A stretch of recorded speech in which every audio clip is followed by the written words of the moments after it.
अलावा IT sector, यहाँ पर काफ़ी ज़्यादा कमजोरी आज के सत्र में दिखी है। इनफैक्ट निफ्टी आईटी इंडेक्स आज सबसे बड़ा सेक्टोरल लूजर भी है और कुछ ब्रोकरेज रिपोर्ट्स आई है। इनफैक्ट सिटी की रिपोर्ट, वहाँ पर उनका नज़रिया काफ़ी कॉशियस है। पूरी डिटेल्स के साथ वरुण अब हमारे साथ जुड़ चुके हैं।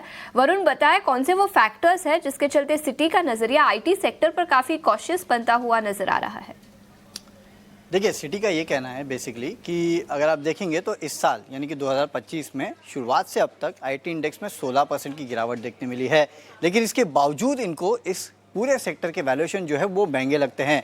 एक साल फॉरवर्ड अगर वैल्यूएशन देखेंगे एनएसई आईटी इंडेक्स के तो करीब 24 टाइम के आसपास के है, जो कि ये कह रहे हैं कि जिस तरह से ग्लोबल मैक्रो अनसर्टेनिटी है उसके चलते ये वैल्यूएशन जो है वो इनको थोड़े बहुत टेस्ट लगते हैं।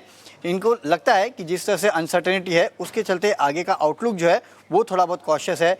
FY26 में जो ओवरऑल रेवेन्यू ग्रोथ होगी वो केवल 4% के आसपास की होगी, जो कि FY25 के मुकाबले सेम लेवल्स पे होने वाली है। यानी कोई इंक्रीमेंटल ग्रोथ जो रुपया गिर रहा है, अगर आप कहेंगे कि रुपये गिर रहा है तो जाहिर सी बात है आईटी कंपनी को फ़ायदा होना चाहिए, लेकिन इनका कहना है कि उसके बावजूद अगर आप देखेंगे तो मार्जिन इंप्रूवमेंट शायद आपको उतना नहीं देखने मिलेगा, क्योंकि एनवायरनमेंट जो है वो काफ़ी कॉम्पिटिटिव है।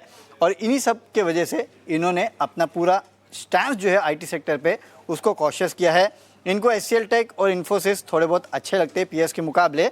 साथ ही साथ एम्फोसिस को इन्होंने यहाँ सेल से अब बाई की रेटिंग दी है। वो इसलिए दी है क्योंकि स्टॉक काफ़ी गिर चुका था, तो उसके चक्कर में इन्होंने अपनी रेटिंग जो है यहाँ पे बदली है। लेकिन पूरे सेक्टर को अगर आप देखेंगे तो उस पर कॉशियस है। अनसर्टेनिटी जो है वो काफ़ी ज़्यादा है और उसके चलते इनको इस सेक्टर के वैल्यूएशन जो है महंगे लगते हैं।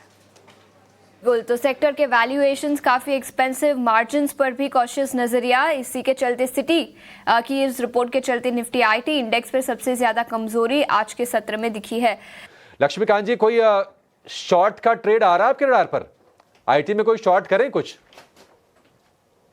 करंट लेवल्स पे तो अभी ऐसे कोई स्टॉक नजर नहीं आ रही कि जहां से हम शॉर्ट का रिकमेंडेशन दे सके, बट ऑलरेडी आईटी के स्टॉक्स काफी गिर चुके हैं, तो यहाँ से भी रिस्क रिवॉर्ड रेशियो फेवरेबल नहीं है। अगर हम इन टर्म्स ऑफ सेलिंग की बात करते हैं तो मुझे लगता है कि हमें थोड़ा सा वेट करना चाहिए। अगर कोई पुल बैक मूव आता है फर्दर अराउंड 2 to 3% के आसपास इंट्राडे ट्रेड के लिए, देन आफ्टर हमें सेलिंग की अपॉर्चुनिटी निकालनी चाहिए। अदरवाइज हमें थोड़ा सा वेट करना चाहिए और देन आफ्टर हम उसके बारे में सोच सकते हैं कि हमें सेलिंग करना है कि नहीं करना है। But most of the stock bearish trend में ही ट्रेड कर रहे हैं, तो कोई भी पुल जो आने वाले समय में अगर पुल बैक मूव आता हुआ दिखाई देता है तो हम सेल के लिए अप्रोच कर सकते हैं आईटी स्टॉक्स में। ठीक है, तो ये नज़रिया आईटी स्टॉक्स पर, टीसीएस के अलावा कई सारे और स्टॉक्स पर भी हमने बातचीत की।